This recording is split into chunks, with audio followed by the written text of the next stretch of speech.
Bienvenidos y bienvenidas a este análisis.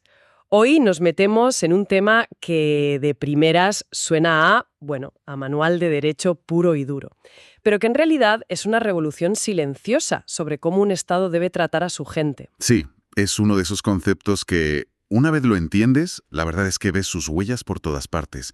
Cambia el tablero de juego por completo. Totalmente. Pensemos en el problema de fondo. Un país va a una cumbre, firma un tratado de derechos humanos con toda la pompa.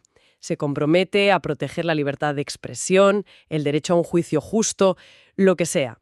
Pero luego en casa, una ley de 1975, un reglamento municipal olvidado o la práctica habitual de la policía dicen justo lo contrario.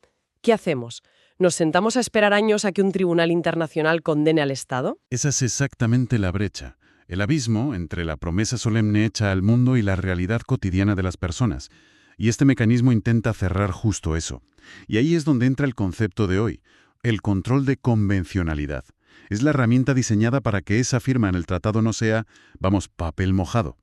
Y la misión que nos hemos marcado hoy es desgranar qué es, a quién obliga realmente y por qué es tan potente. Tenemos delante un análisis que lo explica con una claridad meridiana.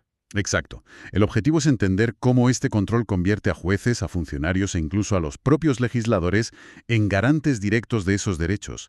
Y lo fundamental es que no es una medida de emergencia, es un deber constante que redefine lo que significa la soberanía y la función pública en el siglo XXI. Vale, pues entremos en materia. El análisis insiste mucho en que esto es un deber. Pero seamos realistas, ¿qué poder tiene un tratado internacional para imponer un deber a un juez local? Un juez que tiene a su parlamento y a las leyes de su país diciéndole quizá otra cosa. ¿De dónde sale la fuerza de esa obligación en el día a día? Esa es la pregunta clave. Y la respuesta está en el propio compromiso del Estado. No es una imposición externa, es una autoimposición. Al ratificar el tratado, el Estado acepta esa obligación. Por eso es un deber y no una opción. La definición que nos da el material es muy operativa. Toda autoridad del Estado tiene la obligación de revisar que lo que hace, sea dictar una sentencia, emitir una multa o redactar una ley, sea compatible con dos elementos. Primero, la letra del Tratado Internacional de Derechos Humanos que su país firmó. Eso parece lógico. Si firmas un contrato, cumples sus cláusulas, ¿no? Claro. Pero el segundo elemento es el que le da toda su fuerza. No solo hay que mirar la letra del tratado, sino también la interpretación que de ese tratado hacen los órganos competentes, como por ejemplo la Corte Interamericana de Derechos Humanos. O sea que no basta con leer el texto original de, pongamos, 1969. El tratado es casi un organismo vivo que evoluciona. Es una analogía perfecta. Es un organismo vivo. La Corte Interamericana no interpreta el derecho a la privacidad hoy como lo hacía en 1980 antes de Internet. Es obvio. Así que la autoridad nacional debe seguir esa evolución. Y si encuentra un choque, una incompatibilidad, tiene una hoja de ruta. Lo primero, intentar una interpretación conforme. O sea, ver si puede leer la ley nacional de una manera que encaje con el estándar internacional. Si la colisión es inevitable, pues entonces debe inaplicar la norma interna para ese caso concreto que tiene delante. Me parece que el fundamento último de todo esto es un principio muy básico del derecho. El pacta sunt servanda. Los pactos se cumplen. Suena sentido común, pero llevarlo a la práctica en todo el aparato de un Estado, eso ya es otra historia. Es la coherencia convertida en obligación legal, ni más ni menos. El análisis lo deja muy claro. El mecanismo conecta la firma de un tratado en Ginebra con la decisión que toma un funcionario en una pequeña oficina municipal. Y esa conexión, eso es lo que lo hace tan transformador. Y hablando de esa conexión, uno tiende a pensar que esto afecta a las grandes leyes, al Código Penal, a la Constitución. Pero, por lo que entiendo del análisis, la red se extiende mucho más. Muchísimo más. El alcance, que el material llama material, es casi absoluto dentro del ejercicio del poder. No son solo las leyes. Son los decretos, los reglamentos, los actos administrativos. Pensemos en algo concreto. Imagina que un ayuntamiento deniega un permiso para una manifestación pacífica basándose en una ordenanza municipal muy restrictiva. Bueno, pues el funcionario que firma esa denegación, si aplicara este control, debería pensar: un momento, esta ordenanza choca de frente con el derecho a la libertad de reunión del Pacto de San José, tal y como lo ha interpretado la Corte, y debería, como mínimo, buscar una salida que armonice ambos derechos. Eso es un cambio de mentalidad brutal. Y mencionas también que no solo afecta a los textos escritos, sino también a las prácticas estatales. ¿A qué se refiere eso exactamente? Perfil racial. Puede que no haya ninguna ley que lo ordene, pero si es una práctica habitual, también está sujeta a este control. No se juzga solo la norma, ¿sabes? Se juzga la realidad de su aplicación. Claro. Es que una ley puede sonar perfecta sobre el papel, pero si en la calle se aplica de forma que viola derechos, pues de poco sirva. Ahora, el análisis también dice que la idea no es entrar en una guerra constante contra las leyes nacionales, que anularlas o expulsarlas es la última ratio. Ese matiz es crucial. El objetivo no es la confrontación, es la coherencia. Por eso se prioriza la interpretación que armoniza. Y a esto se le suman dos características más. Una es el alcance temporal. Es un deber permanente, siempre actualizado. Un juez no puede usar una interpretación de hace 20 años si la jurisprudencia internacional ya ha avanzado. Y la otra, que es fundamental, es que las autoridades deben ejercer este control de oficio. Espera, de oficio. Eso suena a que no necesitan que nadie se lo pida, ¿verdad? Exacto. No tienen que esperar a que un abogado brillante se lo plantee en un escrito. La autoridad, sea un juez o un funcionario, tiene la obligación por iniciativa propia de hacer este chequeo. Es parte intrínseca de su trabajo diario. Vale, si es parte del trabajo diario de toda autoridad, eso me rompe un poco los esquemas. Porque yo siempre pensé que vigilar la constitucionalidad de las leyes era tarea exclusiva de un tribunal en la capital del país. ¿Estamos diciendo que una funcionaria en un ayuntamiento pequeño tiene una responsabilidad similar a su escala? Esa es la gran revolución. El control se difumina, se distribuye por todo el aparato del Estado. Los primeros y más evidentes son los jueces y tribunales, claro. El análisis usa una frase potentísima. El juez nacional se convierte en juez convencional. Esto significa que un juez de primera instancia, en cualquier ciudad, no solo aplica el Código Civil de su país, también está aplicando la Convención Americana sobre Derechos Humanos. Se convierte en el primer guardián de ese orden jurídico internacional. Pasa de ser un mero aplicador de la ley local a ser un garante de un sistema de derechos mucho más amplio. Pero has dicho que no se queda solo en los jueces. ¿No? Y aquí es donde el impacto se multiplica. Afecta a todas las autoridades administrativas. Un ministerio que diseña una política pública, una oficina de extranjería que decide sobre un permiso de residencia, una comisaría de policía que establece un protocolo. Todos, en su ámbito, tienen el deber de asegurar que sus decisiones son compatibles con los estándares internacionales. No pueden escudarse en un reglamento interno si éste viola un derecho fundamental. Y nos queda el tercer actor, los parlamentos, los órganos legislativos. Ellos no resuelven casos concretos. ¿Cómo ejercen este control? El suyo es un control ex ante, un control preventivo. Su deber es, por así decirlo, construir la casa con los materiales correctos desde el principio. Tienen que pensar, cuidado, esta ley que estamos a punto de aprobar respeta los tratados que hemos firmado, sí o no, porque si no lo hacen, si aprueban una ley que choca con esos compromisos, no es una decisión neutral. Como advierte el análisis, es una decisión de alto riesgo. Están comprando un billete para un futuro problema internacional para el Estado. Entendido. Pero esto me genera una duda. Si cada juez, cada funcionario empieza a hacer este análisis, ¿no se corre el riesgo de crear una especie de caos jurídico, donde una ley se aplica en una ciudad y no en la de al lado?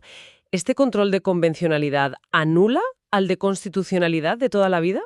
Es una preocupación lógica, sí. Pero el modelo no plantea una sustitución, sino una suma. No compiten, colaboran. El análisis lo explica muy bien. Lo que se hace es ampliar el parámetro de validez de las normas. Ya no solo se comparan con la Constitución, sino con un estándar más amplio, que incluye los tratados de derechos humanos. En sistemas como el colombiano, donde esos tratados ya forman parte del llamado bloque de constitucionalidad, los dos controles casi se fusionan. Entonces, el resultado final es lo que el material describe como un doble blindaje de derechos. La persona no solo está protegida por la Constitución de su país, sino también por esta capa adicional de protección internacional. Justo. Es como una red de seguridad con doble malla.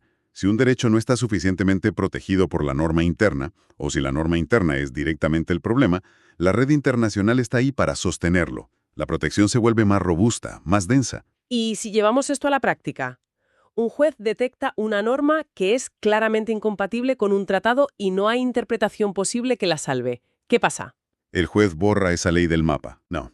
Y este es un punto técnico pero muy importante. El juez no tiene el poder de anular la ley con carácter general, para todo el mundo. Lo que hace es inaplicarla para el caso concreto que está resolviendo. La ley sigue existiendo, pero en esa sentencia específica para esas personas no se utiliza. Y el análisis insiste en que esto no es un acto de rebeldía judicial, sino todo lo contrario, es un acto de lealtad con una obligación que el propio Estado asumió. Y más allá de resolver casos individuales, el análisis apunta a un segundo efecto, uno más estratégico, la prevención. Sí, y esta es una de las ideas más potentes. La prevención de responsabilidad internacional. Cada vez que un juez o un funcionario corrige una violación a nivel interno, está evitando que ese caso escale y acabe en una corte internacional. Cada corrección es una potencial condena que se ahorra el Estado. Un momento. El texto usa una expresión genial para esto. Compliance jurídico preventivo. Esa es. Es que esa idea es potentísima. No se trata solo de reaccionar a una condena que te llega desde fuera, sino de crear un sistema inmune a nivel interno para que esa condena ni siquiera llegue a producirse. Es cambiar el chip de apagar fuegos a construir edificios a prueba de incendios. Es una lógica de control de calidad interno. Totalmente. Es asegurar que el producto, las leyes, los actos, las sentencias, cumple con los estándares de calidad que tú mismo te has comprometido a seguir. Ahorra condenas, reparaciones económicas y, un daño incalculable a la reputación internacional del Estado. Llegamos a un punto que me parece clave. El análisis hace una observación muy aguda. La principal barrera para que todo esto funcione no es técnica, no es que sea difícil de entender, es cultural. Sí, es un cambio de paradigma que choca con tradiciones jurídicas muy arraigadas. Exige aceptar tres ideas que a menudo generan una resistencia feroz. La primera, que la soberanía del Estado ya no es un cheque en blanco. Tiene límites, y el principal límite son los derechos humanos de las personas. Supongo que la reacción visceral de algunos sectores es ver esto como una injerencia externa, una pérdida de soberanía inaceptable. Claro. La segunda idea que hay que asumir es que un juez no es un autómata, una máquina expendedora que recibe una ley y emite una sentencia. Es, ante todo, un garante de derechos. Y eso le obliga a tener una visión crítica. Y la tercera idea, que quizás es la más difícil de permear, es que toda la administración, cada funcionario, debe pensar y actuar en clave de derechos humanos. Me cuesta un poco encajar esto en la práctica. Estamos diciendo que un policía, al decidir cómo gestionar una protesta, tiene que hacer un análisis jurídico de la jurisprudencia de la Corte Interamericana. Suena poco realista. Obviamente no se le pide que redacte un tratado jurídico en mitad de la calle, pero sí que su formación, sus protocolos y sus órdenes estén ya impregnados de esos estándares. El control de convencionalidad debe estar en el ADN de la institución, no solo en la cabeza de la gente en ese momento de tensión. Y ahí está el desafío cultural. Pasar de una cultura de la autoridad basada en el mero poder a una cultura del servicio público basada en la garantía de derechos. Y la respuesta que da el derecho internacional a esa acusación de pérdida de soberanía es una paradoja, ¿no? Es una paradoja muy potente. La soberanía que se usa como excusa para incumplir los tratados se debilita, pierde legitimidad, ante su propia gente y ante el mundo. En cambio, el Estado que cumple, que protege eficazmente los derechos, fortalece su soberanía, se legitima, se convierte en un actor más fiable y respetado. Esa es, en definitiva, la conclusión central. El control de convencionalidad es el engranaje que hace que la gran maquinaria de los derechos humanos pase del papel a la realidad. Exacto. La conclusión del análisis es demoledora por su simplicidad. Cuando este control se ejerce en serio, el derecho internacional de los derechos humanos deja de ser un asunto de litigios carísimos en cortes lejanas. Y se convierte en justicia cotidiana. Pasa de ser algo que ocurre en Washington o Estrasburgo a ser algo que ocurre en el juzgado de tu ciudad o en la ventanilla de tu ayuntamiento. La conversación de hoy nos deja con una idea muy clara. Cada funcionario, cada juez, cada parlamentario tiene en sus manos la responsabilidad directa de ser un guardián de esos tratados. Es una redefinición completa de lo que significa servir al Estado. Es una transformación que persigue un fin muy concreto: asegurar que la dignidad humana sea el verdadero límite y, a la vez, el propósito final del poder del Estado. Ya no se trata solo de ejercer el poder, sino de cómo se ejerce. Y esto nos lleva a una reflexión final para darle vueltas. El análisis argumenta de forma muy sólida que un Estado se fortalece cuando cumple sus compromisos de derechos humanos, no cuando invoca una soberanía sin límites para ignorarlos. Si llevamos esa lógica más allá del derecho, podríamos preguntarnos: ¿qué otras áreas de la política pública, desde la economía hasta la tecnología, podrían transformarse si el principal criterio para medir su éxito no fuera solo el poder o el crecimiento, sino su capacidad para garantizar y ampliar los derechos de las personas?